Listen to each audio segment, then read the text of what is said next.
1 kwietnia to dzień żartów i kawałów. To wielu Polaków odbiera jako zachętę do odświeżenia sucharów. Dlatego nie powinien dziwić dobór osób, które odwiedziły tego dnia studio. Wspólnie postarają się udowodnić, że zabawniej już było. Trójka na szynach powraca, czyli do złego ojca dołączyli nawiedzony tatę Witam. i Mikołaj Wyżykowski, stojąca stroną dzieciak lat 90. Siemanko. Nieśmiertelnym sucharem jest hasło, iż wpadli jednocześnie, bo nieszczęścia chodzą parami. A to już jest nudne hasło. Tak, właśnie dlatego jest dzisiaj. Słaby suchar na dzień dobry. Dobrze, to jednak zacznijmy tak. Na początek poproszę wszystkich, żeby subskrybowali kanał, gdziekolwiek go słuchają. Wyjątkowo robię to od razu, bo później będzie już tylko gorzej i żeby nie było, ostrzegaliśmy was. Witam serdecznie i powiedzcie, jak spędziliście ten dzień 1 kwietnia. Na fantastycznych żartach, które czytałem na Facebooku. Żaden mnie oczywiście nie rozbawił, a najmniej mnie bawią te, które sam wymyślałem i puszczałem w świat. Więc generalnie było zabawnie. Ja sobie wziąłem dzisiaj specjalnie wolne, ponieważ moja praca jest jednym wielkim żartem i jakbym tam poszedł, to już to byłaby jakaś kpina, nie? Więc podarowałem sobie dzisiaj pójście do roboty. Może ja idealnie na Prima Aprilis dostałem przelew, nie wiem. Śmiechu było tyle. No to złośliwe po prostu. Ale czy Mikołaj chciałbyś się czymś z nami podzielić, czy nie chcesz zdradzać sekretów swoich? Na razie nie będę zdradzał żadnych Dobra. sekretów. No dobrze, to najlepszy dowcip na Prima Aprilis. Lecicie. Mikołaj, zacznij. Dobrze, zacznie się brutalnie. W takim razie, co to jest? Stoi pod latarnią i ma antenki na głowie. Znaczy ja wiem, ale czy to jest akurat na Prima Aprilis, bo to go mówisz normalnie. Dokładnie. Na co dzień. Nie z tej ziemi. Dobrze, wypikujemy. Proszę pamiętaj, żeby to ocenzurować. Tak, nie, bo dzieci słuchają. mi przyszedł do głowy dowcip z klubu warszawskiego. Kojarzysz coś takiego? Oczywiście, że ja jestem starym dziadem. Mam nawet książeczkę z dedykacją. A w domu. pamiętasz ten dowcip o tym, jak Mosztalski wraca z Rzymu, wysiada z samolotu, a tam wszyscy go witają, włącznie z Ecikiem, i Mosztalski drze się do nich, a ci krzyczy, patrzcie go, tydzień w Rzymie był, już po włosku umie, a Mosztalski, a wy w samolocie, że grzygą jak pierun. Ja wam powiem, że dobrze, no udało nam się osiągnąć, no ale bardziej chodziło mi jakiś dowcip, wiecie, Prima Aprilisowy, że chodzicie i komuś psikusa robicie. Na przykład mój młodszy syn dzisiaj mówił, że idzie do przedszkola i się śmiał, bo nie poszedł. A to było związane z perturbacjami zdrowotnymi? Tak, z tym, że wczoraj cały dzień wymiotował. Co sanatorium robi z dziećmi? No, to jest to, ale właśnie szukam takich dowcipów, czy coś takiego macie dla mnie? Nie, no ja po dzisiejszej wypłacie to chyba już nic więcej mocnego nie wyciągnę. Dobra, to będzie trudne, jak nie powiem co, żeby nie być... No trudno, jak ci się dzisiaj wylosowało, przykro mi. Dobrze, to może jaki najlepszy dowcip wycięły wam wasze dzieciaki? Albo cudze dzieciaki. A czy wiesz, że tutaj notorycznie mi robi numery pod tytułem Straszę cię. O czym już też się rozpisywałem u siebie na fanpage'u, czyli zostawia mi straszne pułapki, które w połowie przypadków nie są w ogóle straszne, ale raz pewnej nocy, jak wychodziłem z łazienki, no to wisiał kościotrup, taki papierowy.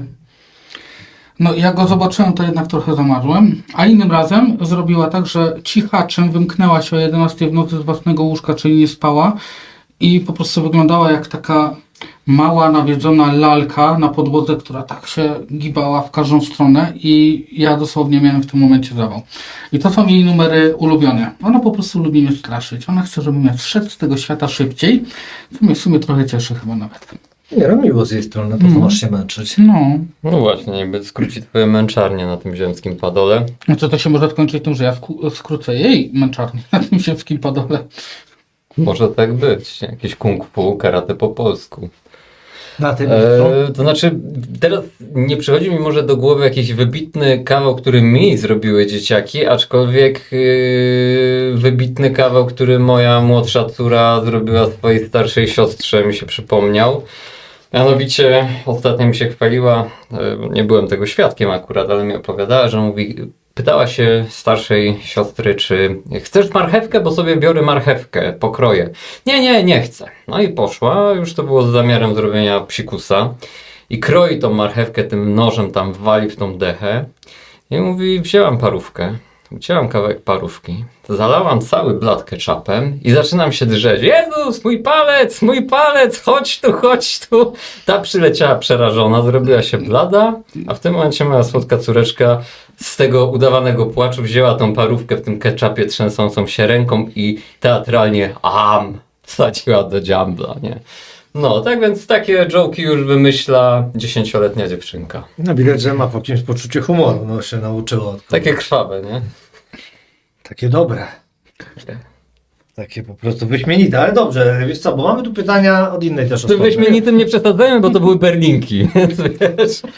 Ale czekaj, bo tu miałeś gdzieś taki dowcip. Pamiętasz, jak zadawałem wam pytanie od znajomej, która o stolec chciała koniecznie spytać i ty wtedy podzieliłeś się z nami poza anteną historią o stolcu.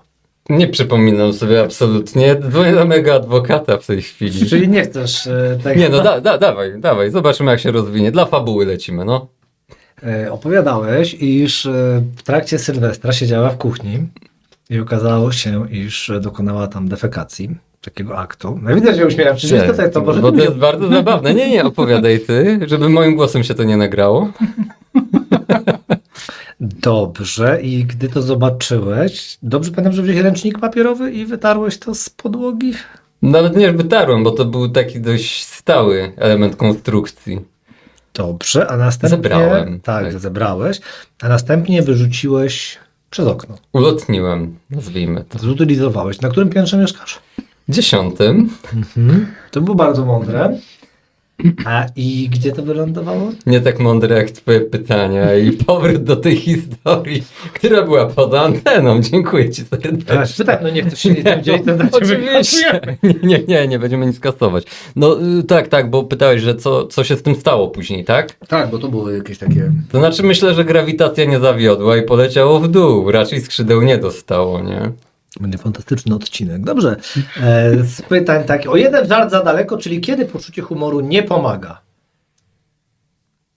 Nie wiem, na twoim Na pogrzebie pogrzebie. na pewno. Na moim nie? pogrzebie spoko by było. Nie, no co ty. Wiem, że na pewno nie wolno na dziecięcych oddziałach raczków dawać. Szczególnie na jednym oddziale. No to na pewno. Tam To nie tak, pomoże. wiem, że tam te takie, wiesz, poczucie humoru mniej No mniej siada. powiem ci, nie pomaga, jeżeli jesteś na imprezach urodzinowych z dużą ilością rodziców, którzy bardzo poważnie traktują swoją rolę rodzica, a ty sobie żartujesz w taki niefajny sposób.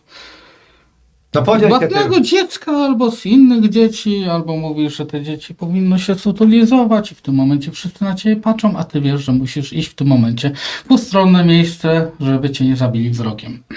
To tak mówię oczywiście delikatnie, nie? No tak, ale Jakby nie każdy łapie takie żarty, nie? ale to jest stara zasada, że śmiać to się można, wiesz, ja ze swojego, ty ze swojego. Wspólnie wtedy możemy się pośmiać, ale jak już ty zażartujesz z mojego, nie? To wiadomo, się ktoś obrazi. Obecnie to się zmieniło i w ogóle nie wolno żartować z obcych dzieci, no bo są święta, nie? Znaczy wiadomo, że dzisiaj z wielu rzeczy nie można żartować, co nie przeszkadza mi żartować z tych rzeczy na okrągło. Na razie w tym programie mamy 8,5 minuty, nie padł jeszcze jeden dobry żart, więc spróbujmy. Bo to teraz, Sorry, ale czy ty naprawdę liczyłeś na to, że jakikolwiek dobry żart tu padnie? jak mają być same złe, to słyszałem takiej zagadce, jaki jest najlepszy figiel, który można zrobić niewidomemu koledze. Od razu przepraszam, niewidomy, bo wiem, że mam słuchaczy takich i czy wiecie, jaki jest ten figiel? Nie. Można po prostu zostawić w toalecie przetykacz. No, więc Osiągnąłeś ten swój limit jednego dobrego żartu, może już przejść dalej. Ja myślę w ogóle, że do tego podcastu powinny być te, wiesz, takie jak w tych starych serialach, Śmiech sitcomach w pustki to się komediowych. nazywa. Tak, dokładnie. Aplauz i ha. Tu mamy pytanie od słuchaczki. Co jest śmieszne z kumplami przy piwie? I teraz słuchajcie, bo to zadała kobieta. Ale nie bawi w łóżku. Na przykład, czy dasz zniżkę dla stałego klienta? To jest pytanie od słuchaczki, żebyśmy wiedzieli, kto słucha tego I to programu. jest od tej jednej słuchaczki, tej ulubionej, co tak nie, to nie dużo od pani pytań. sprzedaje, ale Aha. akurat to jest od tej, co dużo pytań. Zacznij stosować coś takiego jak bany na tym swoim, wiesz. No piszą mi, wiesz co, a to jest dobre, bo piszą ludzie, o co by was pytali. No ja nie mam pojęcia, co już was pytać, to te pytania są niezłe, nie? Jest inne pytanie, też trudne, a to mnie zdziwiło, ale wiedzą, że jesteśmy ze Śląska. Ale no zostawcie, no więc co jest śmieszne z kumplami przy piwie, ale nie bawi w łóżku? Jeżeli wylądujesz w łóżku z tym kumplem, z którym byłeś na piwie, No to na pewno nie jest zabawne. Patrząc na twoją minę, to jest Nie, nie, historia. nie. To takie rzeczy mi się nigdy nie zdarzyły, to absolutnie. Dobrze. A czy to nie jest ten moment, w którym powinieneś sprawdzić, czy na pewno ci się to nigdy nie zdarzyło? Nie, to nie jest ten moment. Pawle?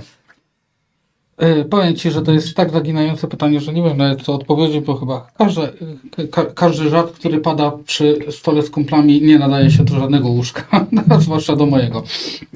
Mi się jeszcze przypomniało, też niedawno miałeś rozmowę z jedną panią, z którą rozmawiałeś o sprawach seksu. To znaczy ogólnie ty ze wszystkimi rozmawiasz o sprawach W seksu, ogóle nie ale ta gadam, pani... to jest właśnie ciekawe, bo ja nie mówię o seksie, a wszyscy myślą, że to jest o seksie, nie? No i tam właśnie też było coś takiego, czego nie mówić w łóżku, że o nazewnictwie. No tak, no ale to tam była poważna rozmowa, tu jesteśmy my, to No, raczej, wiesz. ale tam też byłeś ty. No ale nie? ja byłem tam, zadawałem pytania, to był poważny program. Jasne.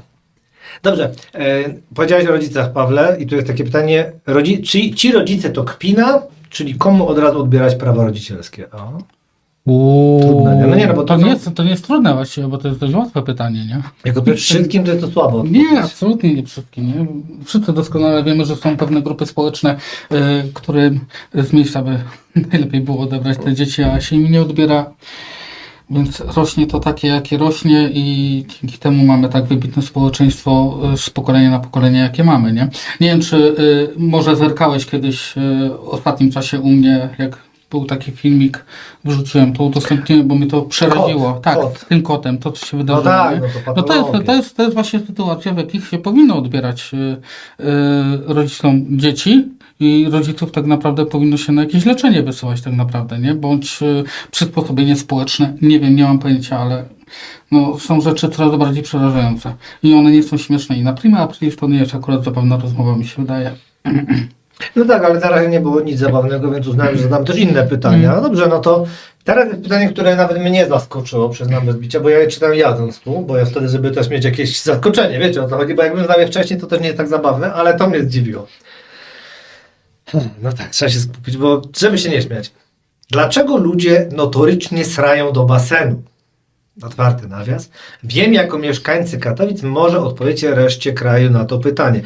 To się odnosi do naszej branży, ponieważ często zdarzają się tak zwane incydenty kałowe. Ale incydenty kałowe się zdarzają popełniane przez dzieci, a nie przez dorosłych. To zacznijmy w ogóle od tego. Rzadziej się... Ja wiem, że to jest nawiązane do słynnego przypadku z Katowic, Tekstawów. z Tekstawów, nie? Oczywiście, nie? Kiedy pan inżynier... Ale bez słynnie rasizmu, nazwany. dobrze, No. dobrze, nie, bo to takie od razu inżynier, to bardzo nieładnie. No dobra, w każdym razie Był lekarz.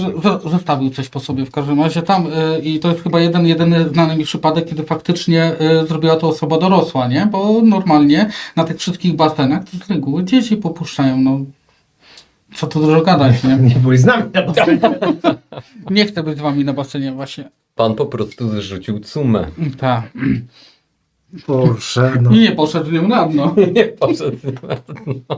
No cuma nie powinna iść na dno, ale nie będziemy się... No więc odpowiedź, jak to się zdarza? No bo ty często pewnie wrzucasz takie materiały, nie? Znaczy, gadaliśmy o pewnym incydencie kołowym w domu Mikołaja, więc myślę, że nie jestem specjalistą. Jak to się w tej zdarza? kwestii. No, ale to, ja nie wiem, chyba jeżeli jesteś zdrowym człowiekiem, to sam robisz to codziennie, może nie do basenu, więc jak to się zdarza? No, wpierw jesz, a później to musisz znaleźć ujście. Sam dobrze wie, że dzieci w pewnym wieku, no entuzjastycznie podchodzą do takich tematów, nie? I entuzjastycznie pewnie No popuszczają. może ta słuchaczka też była entuzjastycznie nastawiona do tego. Tego pytania nie zadam. Powiem tylko, że Czemu to jest-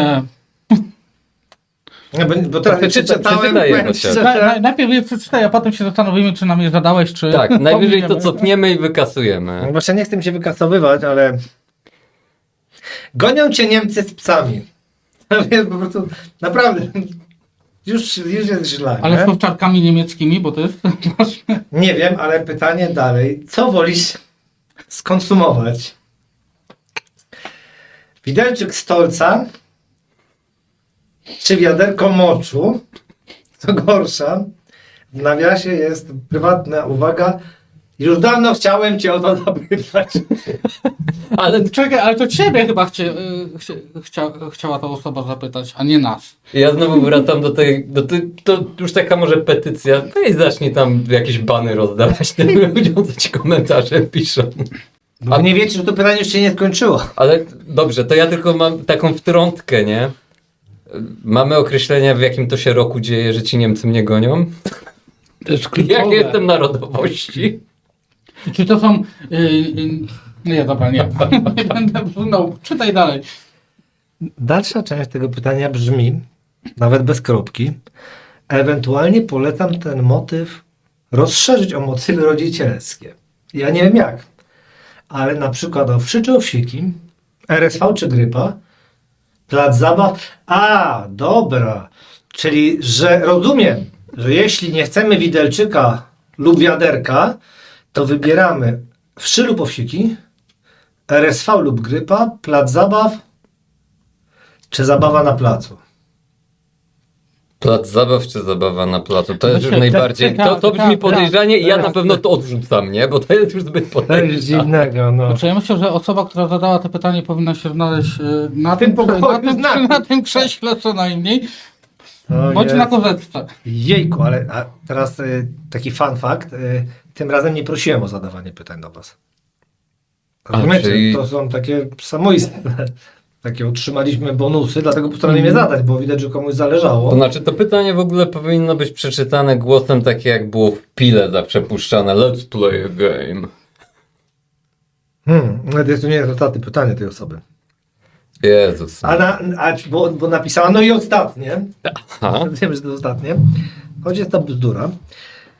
Aneksja Polski w 1939. Wybierz najlepszy kawałek, który nadałby się na podkład muzyczny. I teraz uwaga, za Kajne Gręcen są minusowe punkty.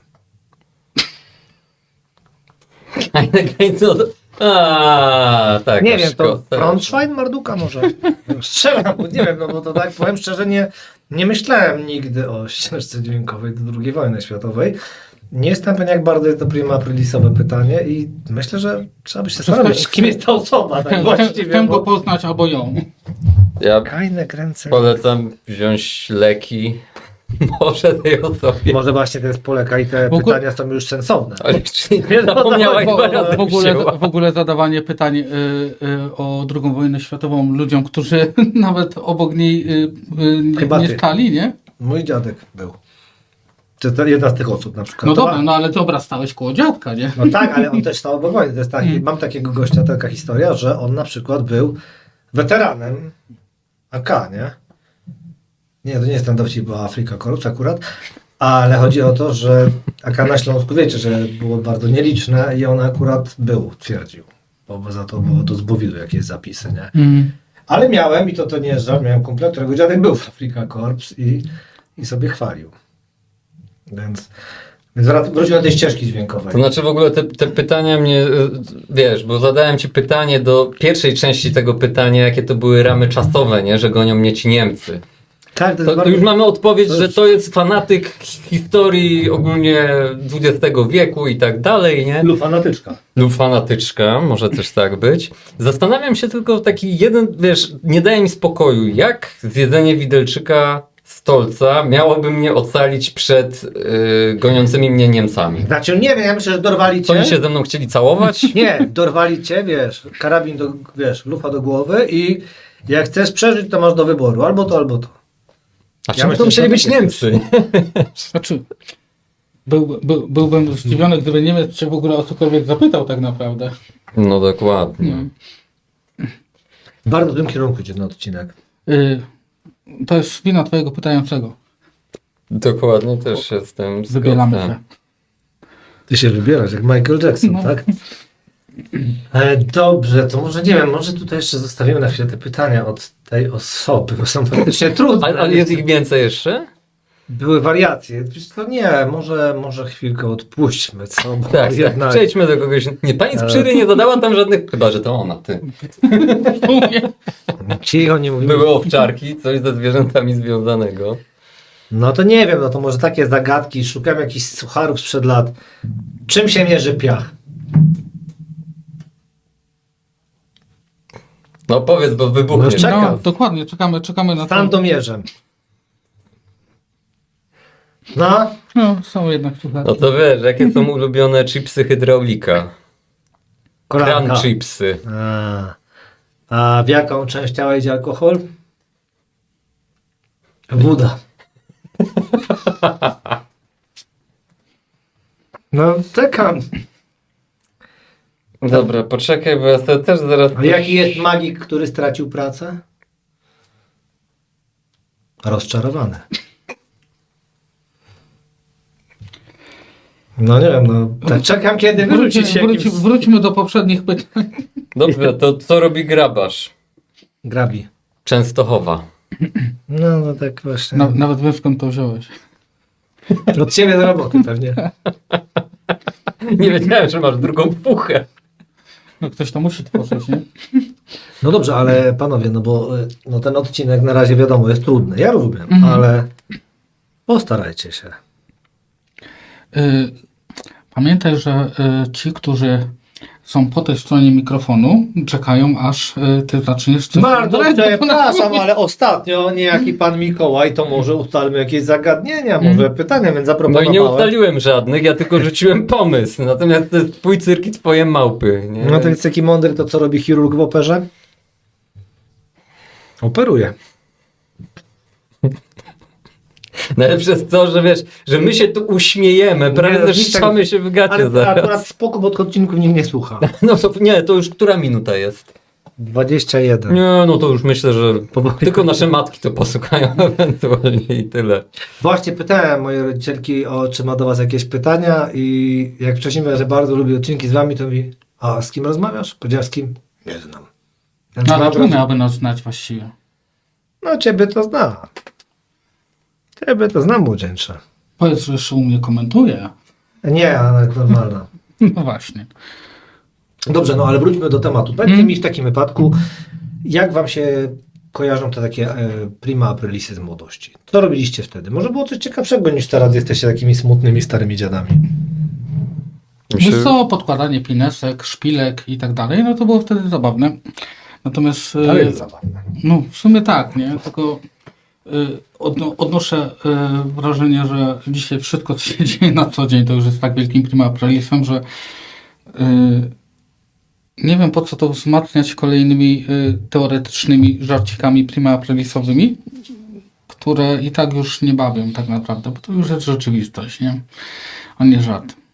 Kiedyś to miało jeszcze sens, nie? Ale Jak dzisiaj... jesteście smutne, Nie bo wiem o daj tym, mi no. spokój, nie? No to Mikołaj, ty zabawnego robisz w życiu? To znaczy nie, ja zawsze robiłem różne zabawne rzeczy i mi prima aprilis nie był do tego absolutnie potrzebny, nie? Bo dobry żart to, Ty na było to ślubach? była podstawa. Nie, już zresztą mówiłeś, że ta formuła się przeżarła ostatnio, Tak, nie? ale Więc wiesz, no, szukam ale szukasz, rozumiem, punktu zaczepienia czegokolwiek, wiesz, to jakiegokolwiek. jest tragedia. Nie, ja powiem Ci, jeżeli chodzi o prima aprilis, to na pewno zawsze starałem się, jak jakiekolwiek robiłem żarciki, to one miały być z założenia naprawdę zabawne i dla osoby, która była celem tego żartu i dla mnie. Natomiast nigdy nie rozumiałem takich żartów, jak na przykład ktoś dzwonił i mówił, że miał wypadek samochodowy i jest w szpitalu. No, to raczej nie jest śmieszne. No dzisiaj na tym zarabiają przecież. No, niestety.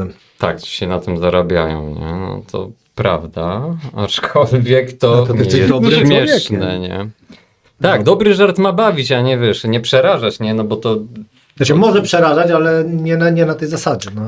Tak, no. Więc właśnie to tak zawsze kojarzyłem z prima aprilisem, że niektórzy robili takie debilne żarty i pamiętam jak kolega, to nawet nie było tak dawno, bo to może z 10 lat temu, wrzucił w Sylwestra fotkę samochodu rozwalonego kompletnie i że no to żeśmy pojechali. I to właśnie było... To akurat był żart w Sylwestra, nie? Tak jak mówię, że on pominął zasady prima aprilisu, no i tam, wiesz, pełno komentarzy było, co się stało, on po prostu był nawzdręgolony i stwierdził, że to będzie świetny noworoczny żart, nie? No tak, ale właśnie już nowy rok. Mi chodzi o to, że ten prima aprilis nadaje nam pewne ograniczenia, bo wszyscy wiemy, że to jest prima aprilis jeśli chcesz kogoś nabrać, musisz, nie wiem, odrobinę chociaż finezji wrzucić, jak cokolwiek dodać od siebie. Pytam właśnie, czy masz takie dowcipy, kiedy no udał się ten żart, wiesz, nie, że pada za oknem śnieg i o 6 rano budzisz ojca, nie? No, takie żarty to często się udawały, tylko że ja zazwyczaj wymyślałem po prostu coś stricte bardzo realnego, na zasadzie, nie wiem, rosół skwaśniał, idź zobacz, bo śmierdzi jak diabli, na przykład. No to na to się każdy nabierze, bo wtedy mama od razu na przykład wstawała i jak to się stało, nie? No to proste nie ma i rosołu. tyle, nie? No, nie ma rosołu, ale czyli coś realnego. Nigdy nie wymyślałem nic na zasadzie, że o kurde, UFO jest za oknem, no bo to od razu każdy łapie, prima aprilis. No co, nie łapie akurat. Nie. Nie no, żarty z dzieci zawsze są najprostsze, nie? No dzieci się nabierają na wszystko, no ja Dokładnie. pamiętam jak kiedyś, to nie był prima aprilis, ale kiedyś pewnego cudownego dnia, bo lubiłem dzieciaki zawsze nabierać i wciskać im różne dziwne opowieści i coś tam sobie rozmawiałem z dzieciakami i mówię, że no, bo przecież my w 1/16 to Wyżykowcy to pochodzą od Cyganów, nie? I dzieci tak, no i opowiedziałem im o Cyganach, o tej kulturze, jak ona jest barwna, ciekawa i tak dalej. Roma. Tak, następnego dnia córka wraca ze szkoły Z i rowerem. mówi, Przepraszam. nie z rowerem. Przepraszam, nie odpowiedziałem. Ona nie jest no. Hej. Jak coś to tam wypipczysz, to nie. No, będziesz miał trochę więcej roboty. No i wróciła do szkoły i powiedziała, że pani nauczycielka była bardziej zdziwiona niż całe jej koleżeństwo, że powiedziała, że my jesteśmy Cyganami. A mówię, a nie chowali plecaków gdzieś tam przed tobą. O Boże, No tak więc wzięła sobie ten żart naprawdę do siebie, no i później mówiłem, wiesz co, to co ja mówię, to tak skonsultuj później jeszcze raz ze mną na drugi dzień, czy ja mówiłem prawdę, nie? A to już trzeba od razu prostować. Nie, bo Zasiałeś ziarno, człowieku. No. Tak. Oj, powiem ci tutaj... No, nie wiem jak to skomentować. Ja tutaj miałem jakąś taką zabawną historię, która mi się przypomniała i ona była przynajmniej, nikt nie... Przynajmniej dla ciebie zabawne. Znaczy ona była na tym poziomie twojej zabawności ze skiśniętym rosołem, nie? Miałem ziomeczka, miasto obok nas graniczy akurat od twojej strony i on bardzo wcześnie rano się pojawiał w domu, co może tak, przypominał innego mojego kolegę, który kładł się spać przy późno wieczornym programie Kawa czy Herbata, a wstawał na wczesnoporanny rower Błażeja. No więc ten mniej więcej też żył w takich godzinach. No i pewnego dnia, gdy o 7 rano postanowił po powrocie do domu zjeść coś w niedzielę, no to był pewien, że nie obudzi rodziców, nie? I właśnie był rosół. Taki tradycyjnie śląski obiad matka uważyła. A że szykowała wieczorem, no to większość była ważona już na kuchence. Faktem jest, że do ciebie się nie spina, że on mówi, że tam były kluski, a nikt by na nas nie zostawił klucek gotowych, bo to przecież są 3 minuty roboty, więc tu była jakaś lipa. Ale wiem, że nałożył sobie roladę, założył sobie modrą kapustę, a że był zrobiony jak należy, nie? To otworzył rosół, nachylił się i wrzucił tę roladę z tą modrą kapustą do tego rosołu. I tak, i wtedy rosół skwaśniał, dosłownie, nie? To tak, ale nie musiał chyba nikomu wmawiać, że jest Romem, nie? To połączyłeś to z tym rowerem coś? Nie, z rosołem, co? Ja nie wiem, może minuta przerwy, co? Nie ma sprawy. To pierwsza robimy przerwę. Chcesz już nagrywać? Wracamy, tak, chcę już nagrywać. Wracamy po krótkiej przerwie i postanowiliśmy, że zaczniemy od bardzo osobistej kwestii. A więc dlaczego uważam, że 1 kwietnia jest specyficznym dniem? Otóż wiele lat temu, a konkretnie w 2012 roku, dowiedziałem się, że będę ojcem. No i traf chciał, że wiadomo, nie mówi się tam do 8 tygodnia, tam są różne, wiadomo, przesądy, zwyczaje, chodzi o tam, wiadomo, czy tam serce będzie biło, bla, bla, bla, dużo takich rzeczy. W każdym razie głównym powodem, dla którego się nie chwaliłem, pomijając swoją prywatność, którą szanuję, było to, że mieszkałem poza naszym ukochanym miastem. Więc pewnego dnia wróciliśmy tu, no i traf chciał, że był to ostatni dzień marca. I postanowiliśmy szybko wszystkim bliskim przyjaciołom, których na szczęście nie jest zbyt wielu, ogłosić ten szczęśliwy fakt, prawda, pokazać zdjęcie z USG, no ale do jednych nie zdążyliśmy. do mojego bliskiego przyjaciela i jego małżonki z tą informacją. No i musieliśmy iść z rana 1 kwietnia. No więc jak możecie się domyślić, nikt nie uwierzył nam w to. Mimo, że już wszystkim powiedzieliśmy, że spodziewamy się pszczelarza starszego i faktycznie wtedy nie uwierzono nam. A, żeby było zabawniej, te osoby też nie wierzyły dlatego, iż były... Ja rzadko daję się wkręcić, a im się kiedyś udało. I jeszcze była taka sytuacja, że wykorzystały stan... Zrobimy na imprezie, bo tak delikatnie rzecz ujmując. Udało mi się wkręcić mnie, że jest propozycja mojej roboty marzeń, która wiązałaby się z wyjazdem z naszego pięknego kraju na dłuższy czas. No i oni byli pewni, że to wiecie, jest taki, jak teraz małolaty mówią, prank i że chcemy ich wkręcić i kompletnie nie mogli uwierzyć w to, że spodziewamy się potomstwa. W ogóle jak on mówi, że z naszego pięknego kraju, to naprawdę ironia w tym głosie. Ale nie, wiesz jest co, ale straszliwa. nasz kraj jest piękny, czy 1 kwietnia, czy innego. Jak sobie tak uświadomisz, jak wygląda to w innym kraju. Na przykład teraz to jest taka kolejna osobista rzecz, bo to w ogóle dostałem po jednym z naszych odcinków informację, że nigdy tyle rzeczy nie mówiłem o sobie, ile z wami. No ale to też... Wiemy, jak cię zmusić po prostu. Tak, no wasze Tak. twarze poszkodowanych przez los powodują, że zaczynam mówić, żebyście wy się nie musieli już męczyć, bo wasze historie są warte po prostu 2,50 plus kaucja. I tak dalej stoimy wyżej od ciebie, ale dobra. Cieszę Mawiaj się. sobie, czy chcesz. Cieszę się, choć już zgubiłem historię, którą Dokładnie tak. O czym mówiłem? Mówiłeś... Mikołaj, bo ty jesteś na bieżąco. Nie słuchałem cię tak na dobrą Nikt sprawę. nie słuchał, nie? Nie, mówiłeś o tym, że dałeś się wkręcić w robotę marzeń i że nikt nie wierzył w twoją opowieść. A zaczęło się od dziecka tak naprawdę, Zaczęło nie? się od dziecka. W ogóle skaczesz z tych wątków genialnie. Mam naprawdę. takiego przyjaciela, który zawsze się śmieje, że mama M jest taką osobą, gdy siedzimy na dłuższym nocnym posiedzeniu, bo on też tak odpływa jak ja i jego wątki się mieszają i ona nas jedyna trzyma w kupie, że mówiłeś o tym i o tym. I nagle możemy wrócić, nawinąć taśmę 17 czy zresztą, no. Czyli macie kogoś, kto pracuje w sądzie i robi scenogram z posiedzenia, tak? Znaczy na szczęście nie robi scenogramów, ale ogarnia sytuację bardziej niż my, którzy tak jak opowiadam wam tutaj historię o pewnym dziadku, to ona akurat ogarnia wątki po kolei i potrafi cofnąć nas do... Słuchał uważnie po prostu twoje... Ja stary nie słucham, o czym mówię. O, bo ona nie No pije tak. i to dlatego. Nie, Ale- mówiłeś o tym, że dużo mówisz o sobie przy nas. Tak. Koniec. Potwierdziłem, tak. No w każdym razie, no więc teraz wiem. No i o tej służbie zdrowia było. Przepraszam, służba zdrowia, bo ja się zatrzymałem na tym, że wiesz, U nas już nie ma służby zdrowia, bo jest teraz system ochrony zdrowia.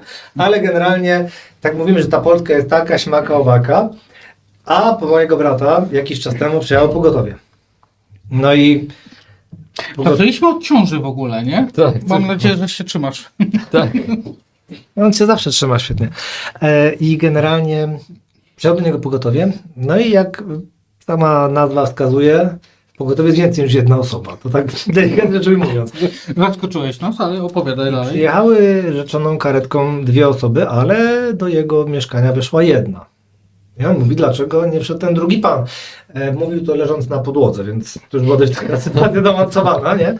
W międzyczasie mój bratanek spytał go, czy wszystko jest ok, bo chciałby pograć na komputerze. Bardzo mojego bratanka, zawsze szanowałem jego podejście do życia. No i tam mu pani powiedziała, że tak, że ratownik nie może podejść, bo ma wirusa i wymiotuje u pana w ogródku. I tu nie ma nawet, wiesz, grama dodanego ode mnie, więc czy my mamy słabą służbę ochrony zdrowia? System, no nie sądzę. Dlaczego wyszedłeś od ciąży?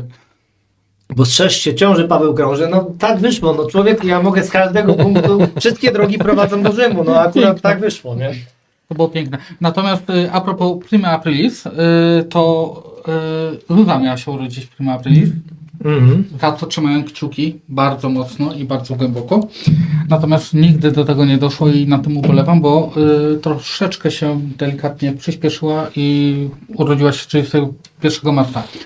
Z racji tego, że ja nigdy dziecka mieć nie chciałem, to stwierdziłem, że taki los, nie? No jeżeli masz mieć dziecko jeszcze w Prima Aprilis, no to jak mają spadać na ciebie wszystkie tragedie, no to akurat w tym momencie, nie? No tak się nie stało, nie? Więc na tym trochę ubolewam. Trochę się wkurzam na nią, że się nie urodziła 1 kwietnia, a z drugiej strony stwierdzam, no w sumie co to za różnica, nie? No niewielka, no pszczelarz starszy miał się urodzić 1 listopada i cała rodzina była No niezbyt szczęśliwa z tego powodu, że mnie bardzo to bawiło. Pomijając, że Halloween jest jednym z nielicznych świąt, które obchodzę, to ja cały czas powtarzałem, że to jest mega oszczędność, bo zamiast świeczek będziemy mieli znicze, które po prostu później pójdą na cmentarz. Niezbyt ich to cieszyło, więc byli radykalnie radośni, gdy się okazało, że jednak przesunął się termin na 5 listopada, który z kolei jest dniem Gaja Fawkesa i maską Anonimusa, co mnie też cieszyło, no ale później się przyspieszył i... Ale oni to łapali w ogóle? Człowieku, ja, wiesz, że ja mówię to, co myślę, albo czasami nawet zanim pomyślę, więc tak, byli na bieżąco poinformowani. Pamiętam jak dziś, że jadąc ze szpitala, co ja mówię, ze szpitala? Jadąc pomiędzy szpitalem byliśmy, a Urzędem Stanu Cywilnego, dzwoniliśmy, że już faktycznie zarejestrowany jest mały obywatel i ma nowe imię i oczywiście obu babciom podałem inne imię. A wcześniej miał inne? Nie no, jednej podałem, że się nazywa Hildebrand. A drugiej, że Willibald. Dobre. Rozumiesz, drugiej, że Willibald. Wiadomo było, że będzie na M, nie? Ale tutaj... No i ta od Hildebranda nie chciała się do nas odzywać. Nie wiem, czy bardzo ładne imię, moim zdaniem. Piękne. Ma złe wspomnienia po prostu. Mogła dać jakiegoś, no. To i dlatego też nie daliśmy mu na imię Hildebrand, bo się okazuje, że właśnie złe wspomnienia. Mikołaju, bo nie wiem, czemu mam wrażenie, że ty mniej mówisz teraz niż my po tej przerwie. Nie, teraz mi się przypomniało, uciekłem wspomnieniem do jednej sytuacji, jak mówiłeś o tym, że gdyby pszczelarz się urodził 1 listopada, to można by było kupować znicze zamiast świeczek, nie? To mi się przypomniało, ostatnio właśnie sobie wspominałem i żonie opowiadałem, jak prosiliśmy z kolegami z klasy w liceum panią z fizyki, która była bardzo specyficzną osobą, wyjątkowo zakręconą i w ogóle oderwaną z innej rzeczywistości. Rzadką fizyków, dokładnie. Ona pewnie teraz by to było nazwane jakąś jednostką chorobową, a wtedy nie było na to nazwy. Natomiast... No, w tamtych czasach ta jednostka chorobowa się z reguły nazywała alkoholizmem. Tak, ale nie, ona akurat nie spożywała takich... Myślę, że ona w ogóle nie przyjmowała żadnych napoi, ona się żywiła po prostu cierpieniem swoich uczniów i to myślę, na czym się karmiła. Aczkolwiek było dzień... No patrz, poczekaj, bo ci wejdę, Tak? to Paweł by ją zagłodził, bo się pół roku nie pojawia. No tak. No, przepraszam. No tak. I była taka akcja, że właśnie było przed wszystkimi świętymi i miał być sprawdzian z fizyki. I my mówimy, kurde, no tak, wiesz, ciężko się uczyć, tutaj zaraz wolne będzie, jazda po grobach i w ogóle wszystko. I kupiliśmy kwiaty dla niej. I przyszliśmy przed lekcją i ja oczywiście przemawiałem kwiecistym stylem, że tak powiem. I mówię, no tutaj chcieliśmy prosić panią łaskawie o to, żebyśmy przenieśli jednak ten sprawdzian, bo już za 2 dni wszystkich świętych i tak dalej, i tak dalej. Ona wysłuchała z uśmiechem, powiedziała, że kwiaty są piękne, sprawdzian będzie, ona za nie dziękuję, my je możemy wziąć, akurat będziemy mieć dla zmarłych. To ja ci powiem inną historię, też związaną ze szkołą, ponieważ moje technikum znajdowało... To, które skończyłeś. Tak. Znajdowało się vis-a-vis cmentarza. Mieliśmy wychowawczynię, która z różnych powodów musiała z tej szkoły odejść. To tam już jest mało istotne. Wiadomo, rzewne pożegnania, kwiaty, czekoladki, prezenty dla niej i tak dalej, nie? I przychodzi taki pewien mój kolega, który jest moim imiennikiem, zresztą też się nazywa Paweł, i wręcza jej kwiaty. A ona tak na niego patrzy i mówi do niego: Paweł, dziękuję ci za te piękne kwiaty, ale pół szkoły widziało, jak brałeś je z jednego grobu na tym cmentarzu. No, taki dowcip był stary, głupi, że 3 małżonki wracały z imprezy przez cmentarz skrótem. Chciały się załatwić, grabarz je widział. Nie wiem, czy to znacie, bo ja to Nie, palę, bo już ten dowcip, opowiedz. pamiętam, to byłem w twoim wieku, jak go poznałem, nie? I generalnie one poszły za potrzebą na cmentarzu, czego oczywiście nie zachęcamy. I grabarz postanowił zrobić im no i one pobiegły. No i rano spotykają się ich partnerzy, no małżonkowie powiedzmy, bo wtedy wszyscy byli małżonkami. No i pierwszy mówi, o, moja to wróciła w całej potarganej kiecce. Drugi mówi, stary, moja to nie dość, że nie miała kiecki, to wróciła jeszcze bez bielizny. A trzeci mówi, panowie, to jeszcze nic. Moja to wróciła z wieńcem na szyi, nigdy cię nie zapomnimy, chłopaki z Radomia.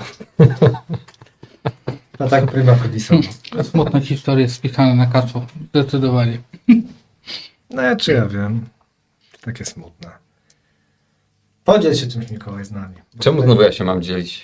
No bo Dopiero on się dzieli samoistnie. Paweł się już dzieli Dokładnie. samoistnie. To już mi się podoba. Nie? jak torcik, rozumiem, urodzinowy. Widział to. Taki trochę zepsuty.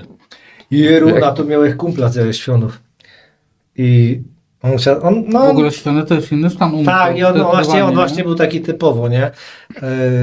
On chyba z Chropocowa, nie? Ale to nie jestem pewien, Chropoców albo Pieśnik, ale raczej Chropoców. Ja miał taką historię, że... A może z Lipin? Nie, na pewno jest Lipin. Właśnie albo Chropoców, albo Pieśniki. I on wracał z rodzicami z wakacji, miał już chyba z 16 lat, ale inteligencją emocjonalną dalej był w 2. klasie podstawówki. I rodzice kazali mu usiąść obok pewnej otyłej pani i on powiedział, Jonie Byda siedział obok tego torta. I tak od tego czasu zupełnie inaczej torty mi smakują, nie? Powiem szczerze, że jakoś Ja nie w potrafię. ogóle już nie spojrzał na tort tak naprawdę. Kupię on na 18 urodziny wylądował na pogotowiu, ponieważ przepraszam za to, ponieważ włożył sobie papierek po cukierku do nosa. Bałem To się, wiesz, że- to- bałem się, No że- właściwie puenta będzie zmierzała znacznie głębiej. Ale- Dokładnie. Ale byłoby przynajmniej sensowne, nie? No, niby tak. Robi się Aczkolwiek wiesz, w tych szpitalach, już tak mówiąc całkiem poważnie, jak Zuza miała złamaną rękę, no to... Ja skaczę po temacie. Skaczemy. A jak Zuza była w szpitalu ze złamaną ręką i byliśmy na tej sali, która miała ileś tam łóżek, to naprawdę różne elementy trafiały i trafił też dzieciak, który miał, nie wiem, 14-15 lat. Ilość wyzwisk, które usłyszałem w ciągu 1 godziny, kiedy on tam przebywał, ja chyba przez całe życie tylu wyzwisk nie powiedziałem w stronę... w To co ogóle- ty temu dziecku zrobiłeś? Ja mu nic nie zrobiłem, natomiast on był tak napstręgolony, że znajomi stwierdzili, że nie będą się z nim męczyć i go porzucili w krzakach i tam go znaleźli. Znaczy, to jest straszna historia tak naprawdę, nie? Ale nie potrafili sobie z nim w ogóle poradzić. Przyszli rodzice też nie potrafili sobie z nim w ogóle poradzić, nie? On był po prostu, wiesz, tak rozemocjonowany alkoholem i prawdopodobnie dragami, więc no... Mam przyjaciela, imiennik, więc nie będę mówił jak się nazywa, który pracuje w tym systemie ochrony zdrowia. No i chciał, że za czasów dopalaczy to było. Trafił do niego zawodnik, przy którym, Mikołaj, ty jesteś kawał przytyranego gościa, nie? No więc gość marki Latawiec, 40 kg żywej wagi, wymachiwał rękami i też matkę właśnie atakował, wyzywał. No a że przy tym moim przyjacielu ja wyglądam jak Latawiec, to jak go wziął na badanie, to ujmijmy to delikatnie, że go spoliczkował.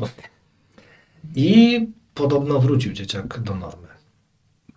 Po tych dopalaczach natychmiastowo. Ile takich dzieciaków wraca do normy, nie? Znaczy oczywiście ja nie mówię tutaj, żeby przemoc była, bo ten dzieciak miał 17-18 lat, ale chodzi o to, że on nie miał ukończonych 18, więc musiał być z rodzicami, no nie? No tak. Ci muszą wyrazić zgodę. No i weź się szarp z takim, nie? Ale teraz ogólnie dopalacze chyba jakoś wyszły z mody, już mi się Nie, wydaje. dopalacz teraz już nie ma, dlatego to mówię, to było parę ładnych lat temu. Teraz dopalaczem kto będzie brał, no jak to nie ma najmniejszego sensu, bo rynkowo się nie da tego zorganizować. No tak. Wiesz, ja jest po toksykologii, synek, to ci bym powiedział. Po czym ty nie jesteś? Powiedziałbym, że po alkoholu, ale... to jest tak, No, to tak dobrze, zabrzmi, przynajmniej ty się żart. przyznajesz. że nie jestem. Dobrze. Rozmowa jest na poziomie takim, że miejmy nadzieję, że nikt do tego momentu nie dotrwa, ale chciałem spytać Pawle w takim wypadku, jaki dowcip najlepszy zrobiłeś w życiu? Czemu ty mnie zaginasz takimi dziwnymi pytaniami? No, zagiąłbym Mikołaja, to mi powie, czemu mnie pytasz. To jest podcast, tu się mówi, patrz ile od siebie dałem, widzicie to? Ale widzisz to, ile... My tu nawet nie jesteśmy potrzebni już od tej przerwy, to on się jak rozgada. No ta przerwa była specyficzna, tutaj dobrze. Kiedyś zrobiłem dowcip, najlepszy w moim życiu, autentycznie i to jest zawodowe. To jest w ogóle zawodowe, nie będę wspominał, gdzie wtedy pracowałem. Ale mieliśmy nowego kolegę w miejscu, w którym pracowałem. Aż się boję po prostu wypowiedzieć, co to było za miejsce dokładnie. I on był świeżakiem. A my mieliśmy wtedy bardzo dobrze poukładane kontakty z rzecznikiem policji w pewnym mieście. No i ja stwierdziłem, że go wkręcimy w sensacyjny materiał, który będzie mógł sobie potem gdzieś tam opisać. No i z racji tego, że kojarzyłem że po moim mieście, w którym wtedy pracowałem, pojawiała się pani, która... Tak, nie umiesz mówić Bytom? Nie zastanawiam się, co... Chciałem tego nie spalić, ale dobra, okej. Przepraszam, W dobra. każdym razie w Bytomiu, bo już wszyscy wiemy, że to się działo w Bytomiu, to się działo tyle lat temu, że już niewiele osób o tym pamięta. Ja coś Bytom jakoś Była podzielę. pewna mieszkanka, która bardzo często wychodziła na spacery po rynku ze świnią. To wynika ze zgody polonizarką. Całkiem prawdopodobne. Ale stwierdziliśmy, ja wtedy obligatoryjnie stwierdziłem, że go wkręcimy. Nie, dzięki, że go wkręcimy w akcję pod tytułem agresywny dzik atakuje mieszkańców Bytomia. Żeby to się udało oczywiście, to musieliśmy Znaleźć dzika, który się nie boi mieszkać. musieliśmy znaleźć rzecznika policji, który pójdzie na ten pomysł. No i znaleźliśmy, był wtedy akurat bardzo fajny rzecznik policji w Bytomiu, który tak się wczuł w tą rolę, tak mu sprzedał ten temat, że on totalnie uwierzył w to, że biega po Bytomiu dzik, który atakuje ludzi, że on jest akurat na granicy Bytomia i właśnie przemierza w stronę Piekar, że on po prostu się zajarał tym pomysłem, że będzie miał tak sensacyjny temat, że to pójdzie na pierwszą stronę gazety. To było piękne, bo on był na tyle naiwny, że łyknął wszystko. On nawet nie zwrócił uwagi na to, że my się po prostu lejemy w tej redakcji, z niego jak pokręceni, tylko dzwoni już do wydawcy, mam super zarąbisty temat, nawiedzony jakiś dzik atakuje ludzi i tak dalej, nie? Musieliśmy go potem siłą powstrzymywać, żeby on w ten pomysł nie brnął, nie? Bo by się oczywiście skompromitował na łamach gazety, jakby to wyszło kolejnego dnia, ponieważ wydawca naczelny oczywiście byli zajarani tym pomysłem. Na szczęście ten żart przyjął bardzo spokojnie. Rzecznik policji martwił się tylko o jedno, czy on będzie chciał jeszcze z nim współpracować, nie? Czy nie będzie na niego zły, czy nie będzie się na niego boczył i tak dalej. Na szczęście żart przeszedł.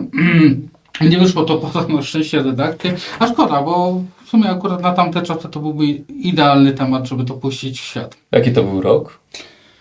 Mniej więcej. Bo jaki to nieparzysty. No to tak ponad 10 lat temu co najmniej to To było. być może inny gość tego podcastu, Tomasz Siwiec, przeczytał to i później poszła cała seria Watachy. Ty, ale bo pamiętasz, gdzie twój tata pracował, nie? Jeszcze? To zależy gdzie i w jakim czasie, bo on pracował w wielu miejscach, o których panie nawet nie wiesz. Pewnie też. Dobra, nie. bo widzę, No, że... ale mów. No wiesz, były takie dwie redakcje tam przy rynku. Tak. No. I był tam jeden taki Ancemon, w wieku twojego ojca, jak nie starszy, który postanowił mieć luźniejsze zmiany czasami i opisywał historie, które się wydarzyły, odgrzewał je. No i właśnie to była ta historia o dziku, to historię o niedźwiedziu miał. Ja autentycznie nie chcę wymieniać tych tytułów, bo to zacne tytuły śląskie, trochę mi szkoda ich, ale one się zderzyły z rzeczywistością. No i teraz ja to pamiętam, bo my sobie opowiadaliśmy już to. Ta historia miała 15 wariacji, wiesz o co chodzi. No bo wiadomo, jak ktoś To opowiadał była przy alkoholu, potem, czy nie? imprez, tak. Pocztą. Ale generalnie w telegraficznym skrócie wyglądało to następująco, że faktycznie gdzieś w Beskidach, to musiało być dobre 50 lat temu, bo tak szczerze mówię, że to mniej więcej ten przedział czasu już minął, że niedźwiedź typa zaatakował. No i rzeczony typ przeżył. No. No i pan, jako że pan redaktor tak zwany, jako że znał historię, sytuację, miał zdjęcie tego typa, to sobie tak co 2-3 lata odświeżał historię. No i traf chciał, że raz, jak ją odświeżał, to było już 3 lata po śmierci bohatera tej historii. I tak jak mówisz, i ona wyszła i wiesz, to nigdy nie była historia jedynkowa. Mhm.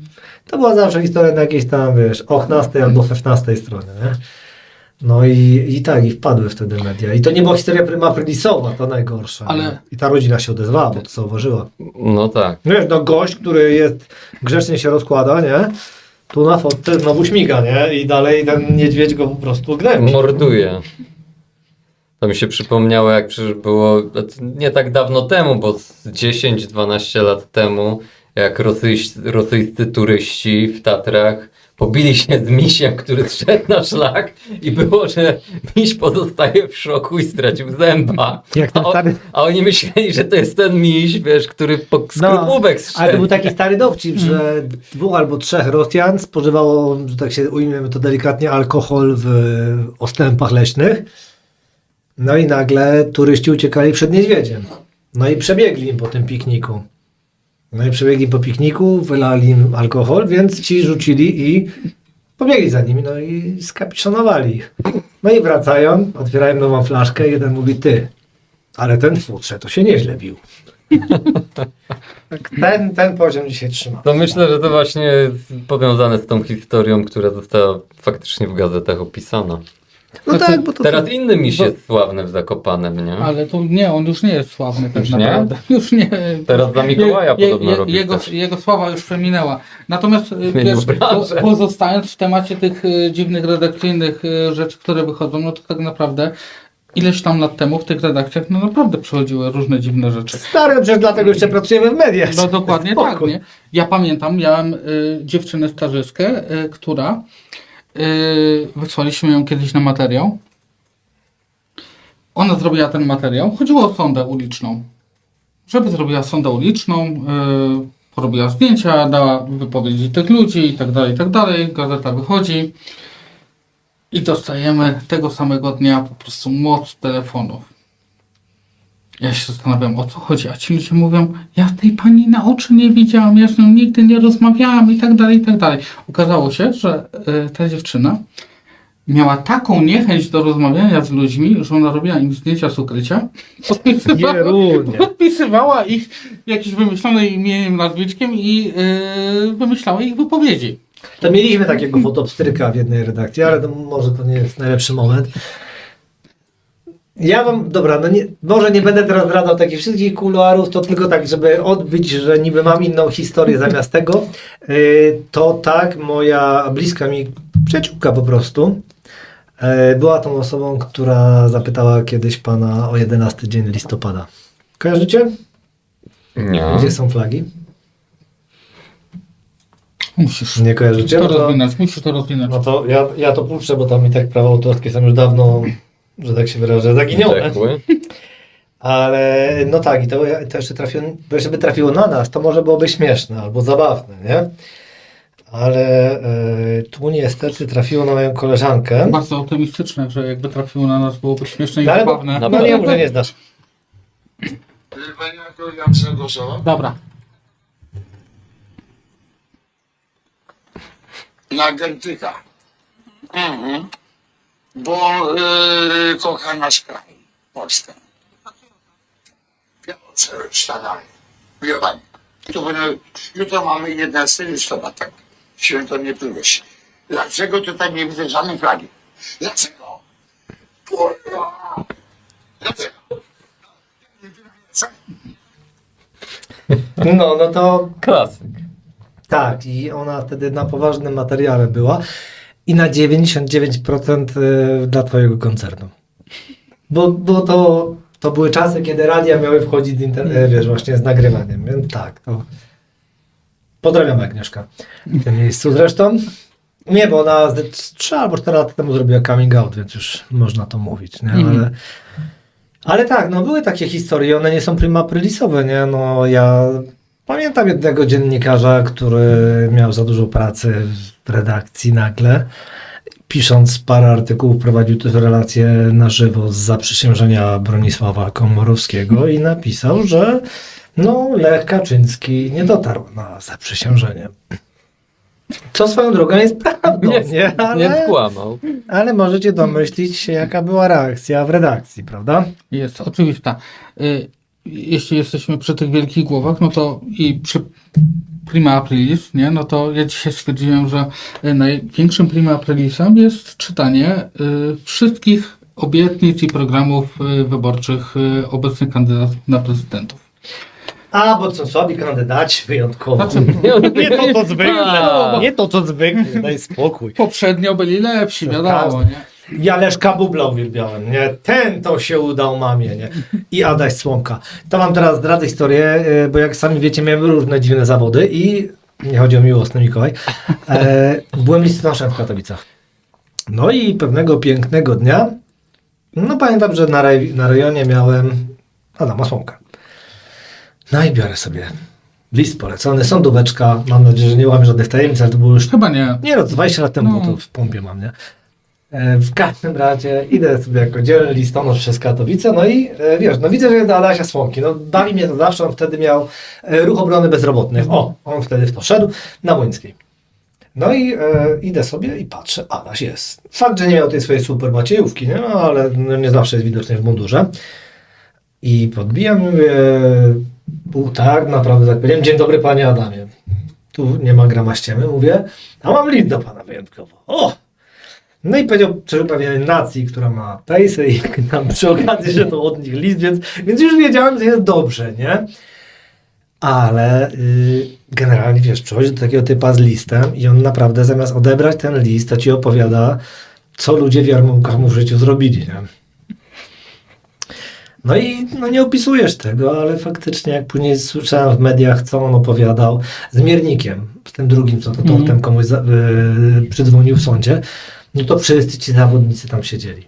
I stary, przynosiłeś im list i oni uważali, że ty jesteś ich ziomkiem, bo ty jesteś też wyzyskiwany przez tych Space'ami. Ja mówię, jerunie, nie? I stary, wiesz, i stoisz, no i robisz dobrą minę do złej gry, nie? No bo co, no nie powiem, no tobie zależy, żeby ten list nie musi być doręczony, ale jak nie chce, no to niech coś powie, nie? I Adam, pamiętam, zawsze wtedy miał jakieś uwagi i był dobrym kandydatem na prezydenta. Nie wiem, czy widzieliście ten jego film kiedyś z zapałkami. Nie. Taki filmik, że ja go mam znajdę, ale w każdym razie Adaś odpalał zapałki. I coś tam się, to było o narodzie, bo zapałki zawsze z narodem kojarzą, nie? Dzisiaj ten podcast ma tak licznych bohaterów i tak różnych nacji, że na pewno Netflix mógłby na podstawie tego nakręcić jakiś fajny serial. Stara, Aczkolwiek- ty jeszcze o żonach zaczął To opowiadać. już w ogóle nie.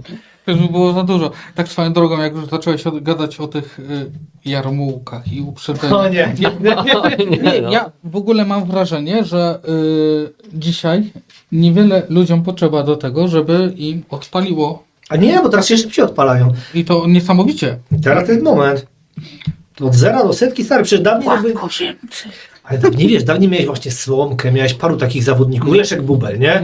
No i on tam śpiewał Longinus Zerwimycka i w nagrodę dostawał wycieczkę do psychiatryka, wiesz o co chodzi, nie? No stary, no ale...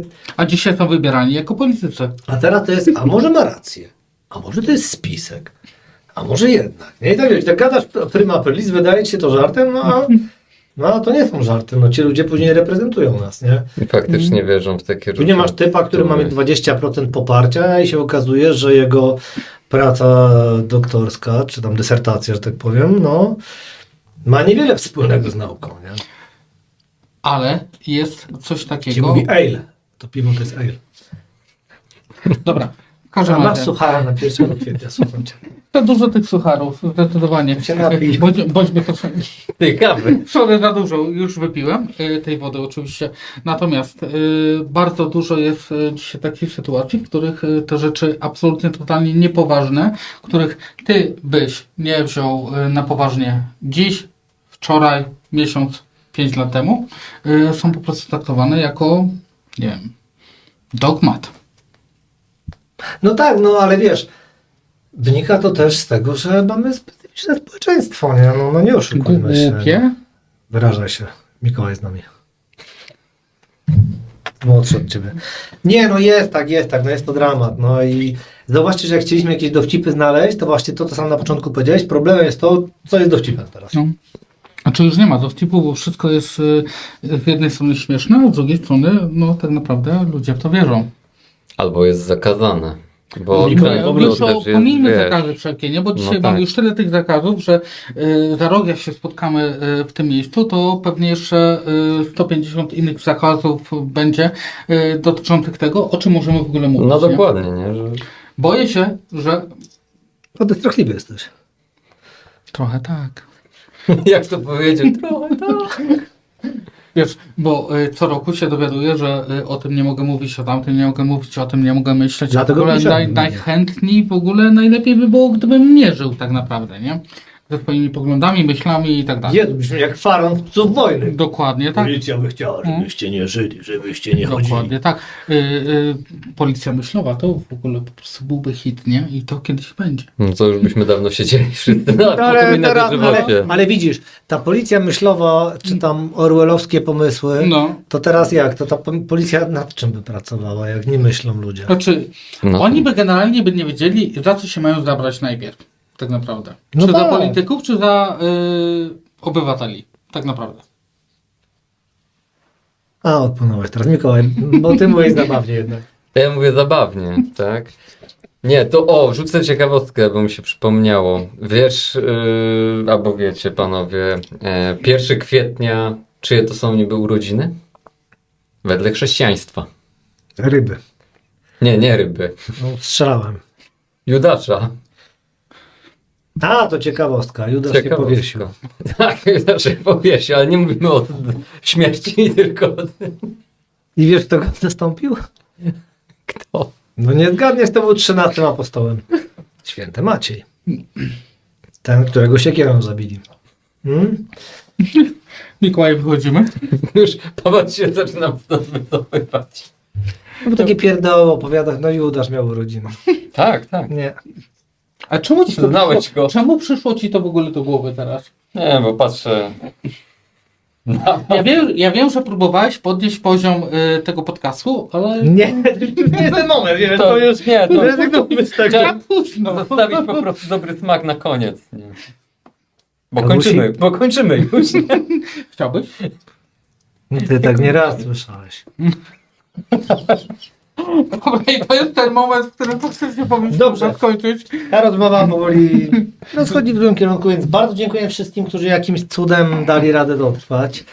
Pożegnajcie się najpierw, jeśli możecie, panowie, bo wy to lepiej zrobicie. Znaczy, cieszę się, że jesteście z nami. Powtórzymy to kiedyś jeszcze, na pewno. Na pewno to powtórzymy.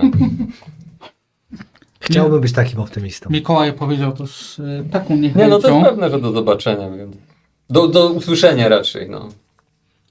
To cóż, do następnej rady. Dzięki, hej!